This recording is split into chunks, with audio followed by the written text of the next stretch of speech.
O desentendimento teria começado 20 dias atrás, quando durante um culto, um dos dirigentes leu esta carta com orientações sobre as eleições de outubro. Em Mato Grosso, um apoiador do presidente Bolsonaro assassinou um defensor do candidato do PT. A vítima, Benedito Cardoso dos Santos, de 42 anos, foi morto com 15 golpes de faca e de machado na noite do dia 7 de setembro. Os episódios de violência ou de incitação à violência nas eleições deste ano são notórios e cada vez mais numerosos. Se até pouco tempo estavam associados a rixas entre grupos políticos, muitas vezes motivadas por disputas de poder local, agora avançam na mesa do bar e até dentro de igrejas. Facas e armas de fogo fazem cada vez mais parte do roteiro das tragédias. E o efeito disso se vê na rua. Muita gente passou a evitar e até temer falar sobre o próprio voto. O advogado Agassiz Almeida, que milita na esquerda, conversou com a repórter Aline Ribeiro. Ele reconheceu que essa é uma campanha diferente. Se o cenário fosse outro, naturalmente o envolvimento, a vibração política que é natural numa campanha, o entusiasmo, a participação, logicamente seria mais intensa. Só que hoje você encontra um clima, em 2022, em que há setores do bolsonarismo muito fanatizados e muito radicalizados que apelam frequentemente para a violência. Mas o temor de ser agredido por expor o próprio voto extrapola o campo político da esquerda, que, segundo o IPEC, é representado por 26% do eleitorado. O levantamento Violência e Democracia, Panorama Pré-Eleições 2022, uma pesquisa inédita da Rede de Ação Política pela Sustentabilidade, em parceria com o Fórum Brasileiro de Segurança Pública, revela que 67,5% dos entrevistados afirmam ter medo de agressão física em razão da escolha política ou partidária. 3,2% desses entrevistados afirmaram que eles já foram de alguma maneira ameaçados, né? Se a gente fizer uma comparação proporcional ao número de eleitores no Brasil, significa dizer que dos 156 milhões de eleitores brasileiros, 5 milhões e 300 mil já sofreram algum tipo de ameaça. Mas afinal, esse temor é de fato justificado? Quais são as chances de o medo e a violência prosseguirem mesmo depois da eleição? E qual é o papel da Justiça e do Ministério Público para combater esse fenômeno? Esses são os temas do Ao Ponto desta sexta-feira. Eu sou o Roberto Maltic, estou com a Carolina Moran e nesse episódio conversamos com o presidente do Fórum Brasileiro de Segurança Pública, o sociólogo Renato Sérgio de Lima. Fique com a gente.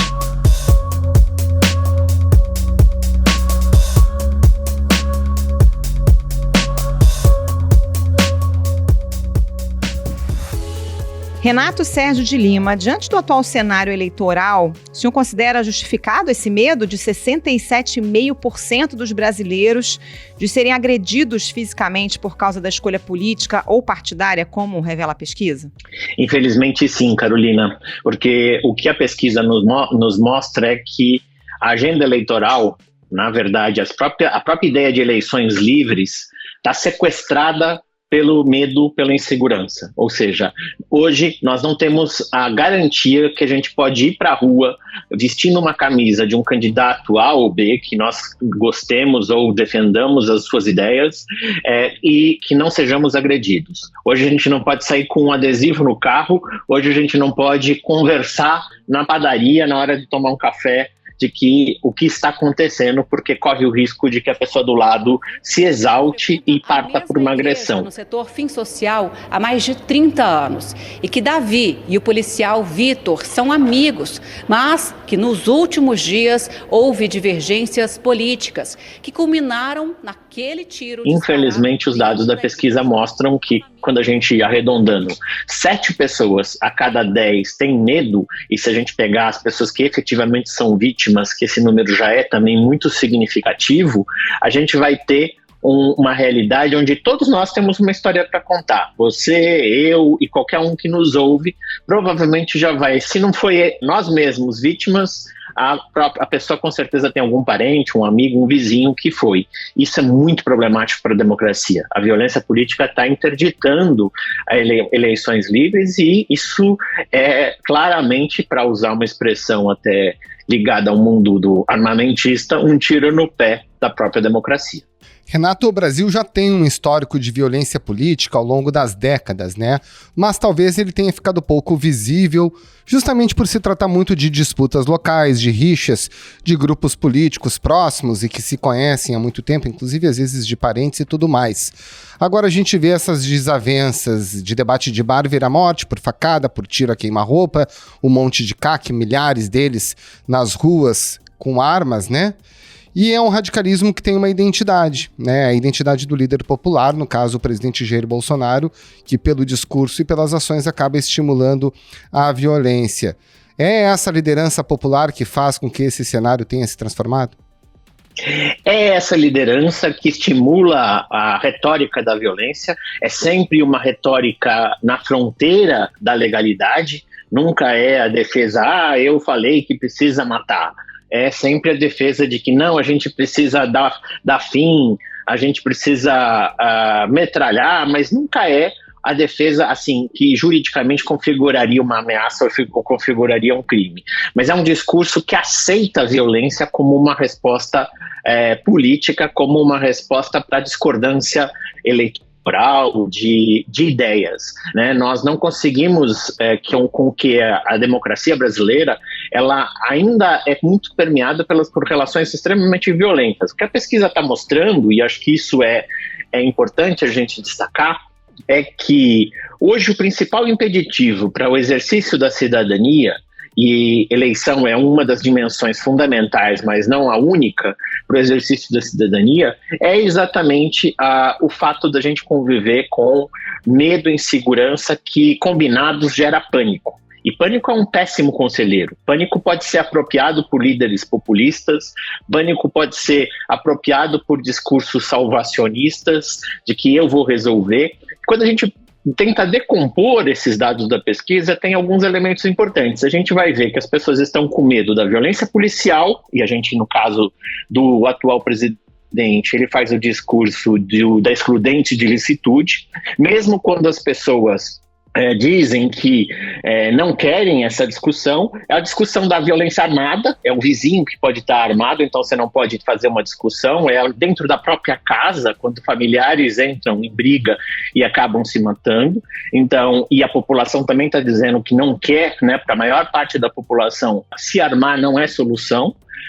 É também a violência política, né? O medo e a ameaça de ser vítima de uma agressão física pelas posições políticas, e é também esse contexto maior onde, então, a violência vai sendo instrumentalizada enquanto projeto de poder. É importante a gente destacar que não é só a ameaça por posições políticas.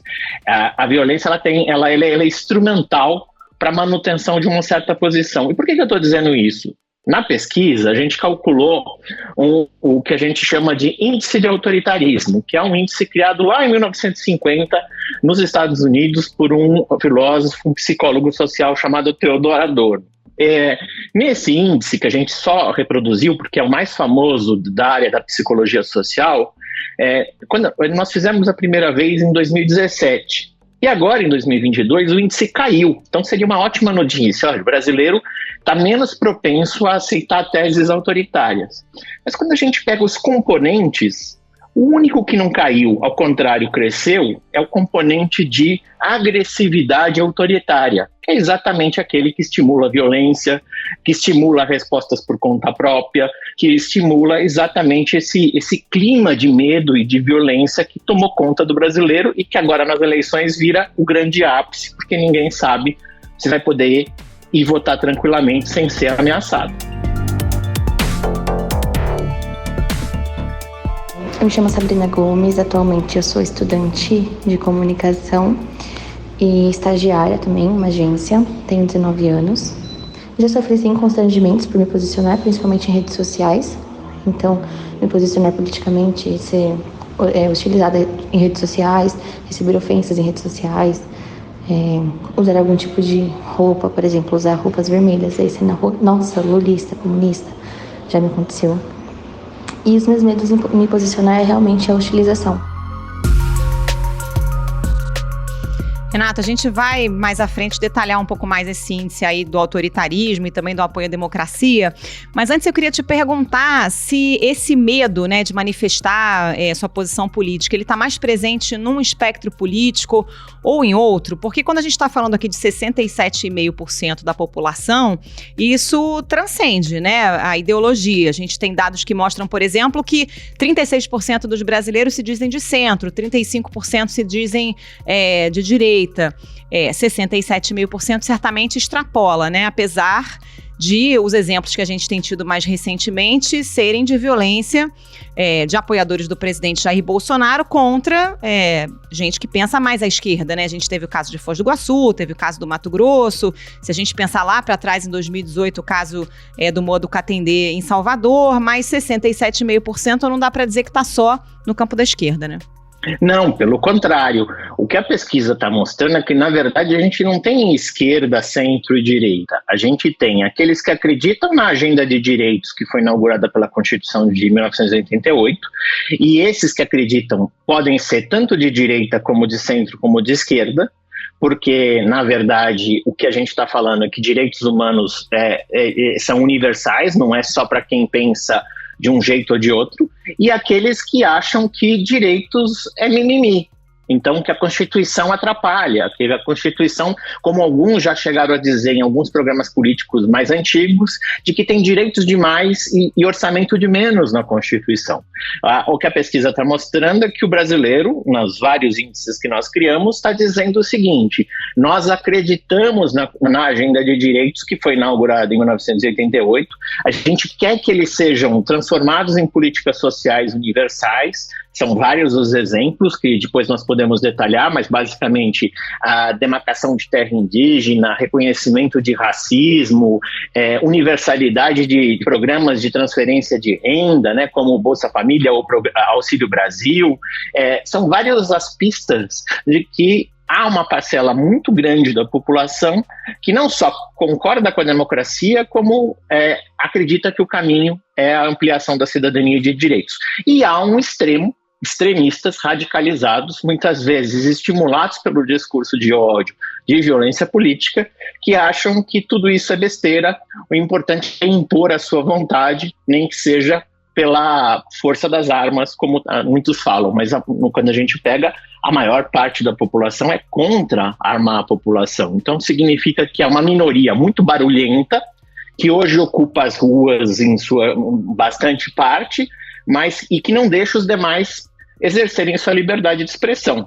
E isso é que a gente talvez tenha que deixar muito claro, né? Esse barulho todo é porque a parcela que tomou conta das ruas, tomou conta das redes, é muito barulhenta e violenta, e a grande maioria da população que quer trabalhar, que quer políticas sociais, que quer um Estado mais eficiente, seja de direita, de esquerda, de centro, muitas vezes fica atemorizada e em pânico e prefere ficar quieta, porque na verdade não é só prefere, pelos números, o risco de ser vítima de uma violência é muito grande.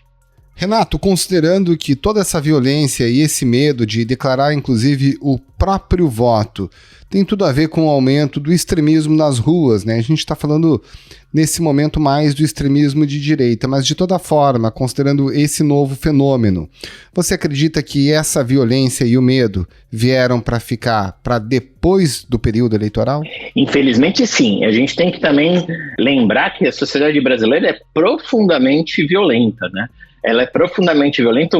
Os próprios números do Anuário Brasileiro de Segurança Pública, que nós editamos todos os anos, mostram que os números da violência e da criminalidade no país, mesmo que agora especificamente os homicídios estejam caindo, nós temos taxas de estupro obscenas. Mesmo os homicídios somados, nós temos 3% da população e mais de 20% dos homicídios do mundo.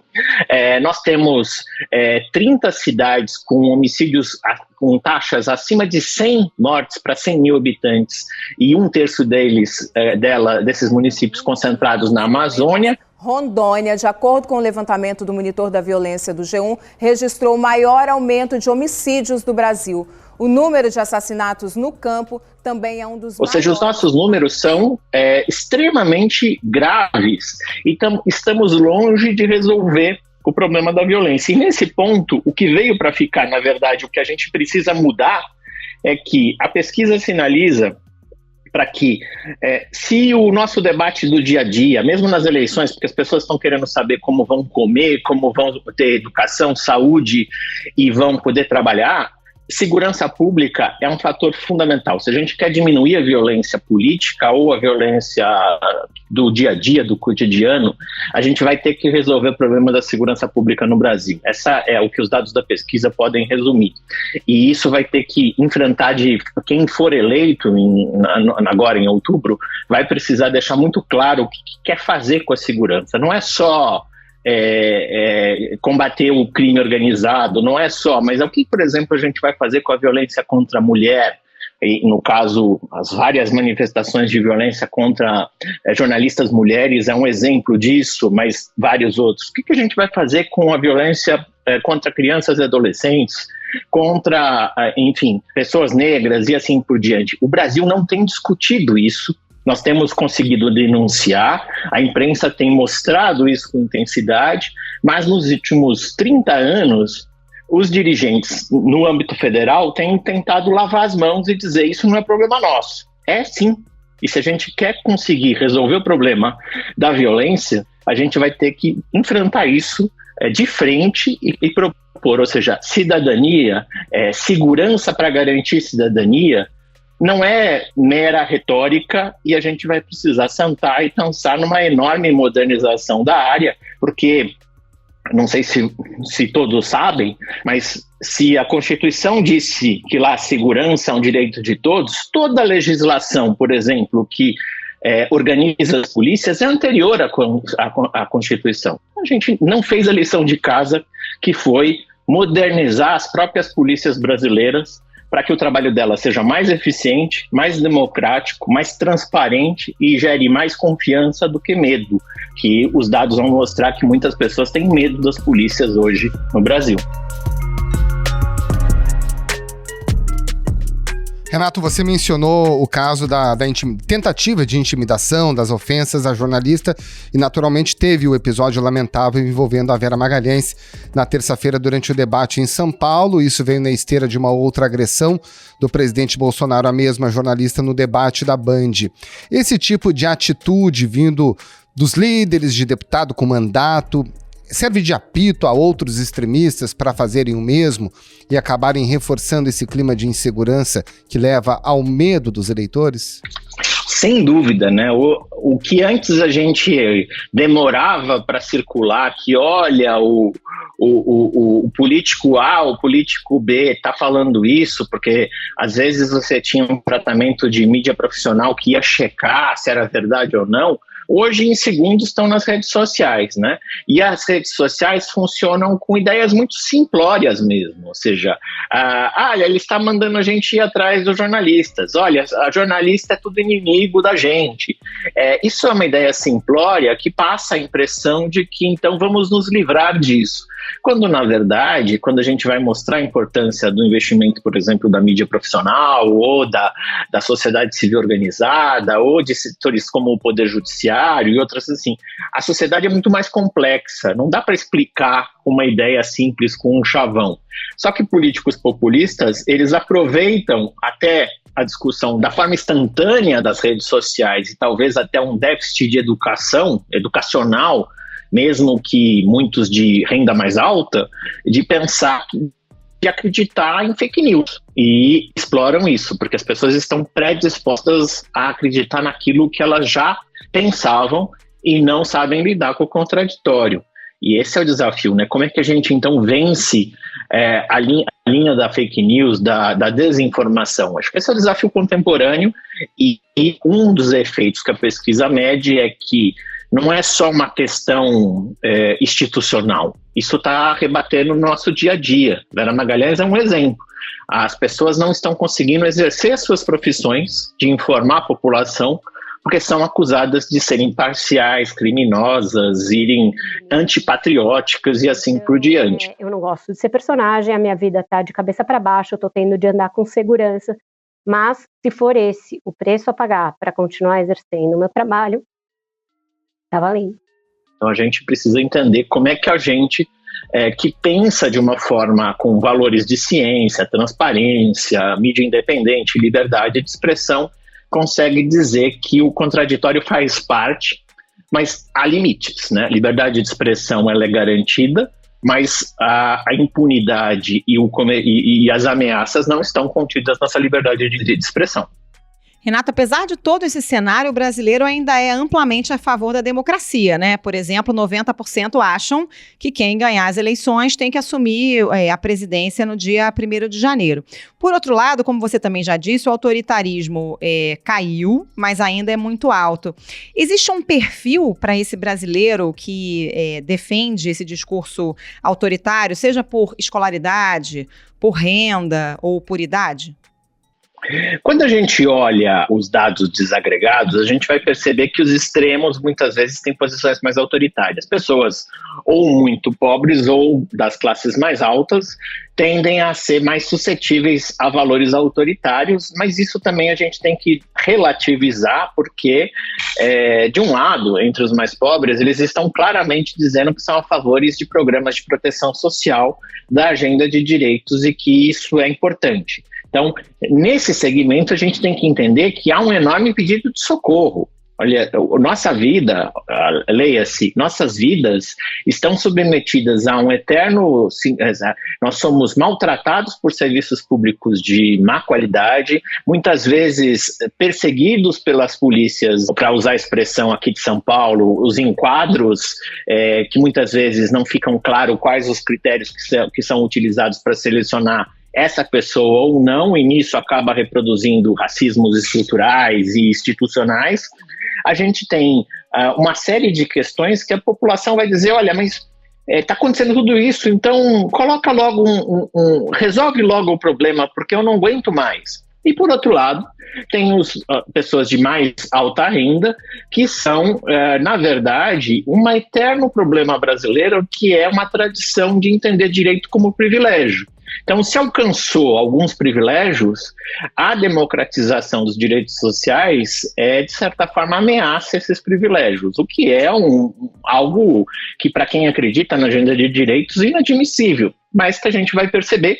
Eu vou dar um exemplo que não está nessa edição da pesquisa, mas mostra que, por exemplo, direitos a lei das empregadas domésticas, tinha muita gente contra, porque dizia que era interferir indevidamente nas relações privadas. Então, a gente ainda vê a ampliação de direitos como um obstáculo aos privilégios e não uma sociedade igualitária. Então, os números de adesão precisam ser relativizados conforme o segmento. Então, há um pedido de socorro dos segmentos mais populares e há, na verdade, uma tentativa de garantir privilégios por setores da sociedade que são, em geral, mais escolarizados e com renda mais alta, mas não necessariamente são setores que acreditam na agenda de direitos. Como você avalia a atuação do Poder Judiciário frente ao avanço da violência política e eleitoral?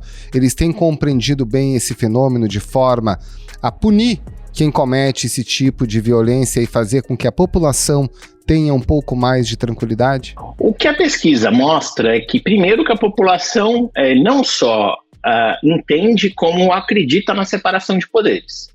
Então, ela sabe da importância do Poder Judiciário. Isso é uma vitória no atual contexto de questionamento da justiça brasileira. A gente não pode abrir mão dessa vitória e fazer com que isso seja muito claro que o papel da justiça, muitas vezes, é o papel contra-majoritário. É dizer que, muitas vezes, a vontade da maioria é igual à tirania. A gente tem que preservar direitos da minoria. Então, isso a gente... E nem sempre a maioria que grita mais é exatamente uma maioria. Pode ser, como a pesquisa vai mostrando, um segmento mais mobilizado e não necessariamente majoritário. Esse é um ponto. Porém, com os dados que a gente dispõe, a gente pode dizer que o judiciário também precisa se adaptar à realidade, ou seja, ele é reconhecido como um poder independente, ele é reconhecido como seu papel de interpretação final da legislação, mas no seu dia a dia a gente precisa, de certa forma, não quer dizer que a população está concordando com tudo que ele faz, então ele precisa mostrar por que está fazendo, e de certa forma instruir melhor as suas decisões e não necessariamente ficar tentando pegar carona no debate das redes sociais ou no debate público. O judiciário muitas vezes tem que, como a própria tradição do direito mostra, falar nos autos e de forma muito concreta. Particularmente, eu acho que nós temos que o judiciário precisa comunicar melhor o seu papel para a sociedade, porque o judiciário ele não é eleito, mas ele é influenciado porque muitos dos seus órgãos superiores são preenchidos por indicações dos dirigentes eleitos, mas, então, assim, ele também é do jogo democrático, mas o que eu acho que é muito relevante é que quando a gente fala de sistema de justiça como um todo, um ator está devendo um pouco para a sociedade, para o Ministério Público. A Procuradoria-Geral da República voltou a pedir o arquivamento das investigações contra deputados no inquérito que investiga o financiamento e a organização de atos antidemocráticos. O Ministério Público, na ideia, como o Procurador-Geral de Justiça diz, de que não querer entrar no debate político, ele, na verdade, está deixando de se fazer presente e enfraquecendo o Ministério Público. Então a gente precisa que o Ministério Público dê um comando, na verdade, iniciativa, até porque ele é o titular da ação pública penal, por exemplo, que eu preciso punir a violência política. Eu preciso tornar a violência política algo inadmissível. Mas quem tem que propor a ação é o Ministério Público. E a pergunta que fica não é fazer investigação, apuração preliminar, é processar, é levar ao judiciário para que essas pessoas sejam punidas e aí sim a lei esteja presente. Porque do contrário, nosso judiciário vai ficar rodando em falso. Isso é ruim para a democracia, isso é ruim para o próprio poder, para o sistema de justiça, isso é ruim para a própria sociedade brasileira, porque a gente vai cada vez mais esgarçando e aceitando a violência. Vai normalizando, né, Renato? Vai normalizando. Nesse momento, o Ministério Público precisava falar claramente, e não falar somente no discurso, mas com recomendações aos estados nas vésperas das eleições, com uma recomendação forte da Procuradoria-Geral da República, dizendo violência não. Acho que esse é o que talvez esteja faltando, porque hoje o TSE já lançou uma campanha contra a violência política. Renato Sérgio de Lima, muito obrigado pela sua participação, um abraço e um bom trabalho. Obrigada, Renato, um abraço. Muito obrigado para vocês.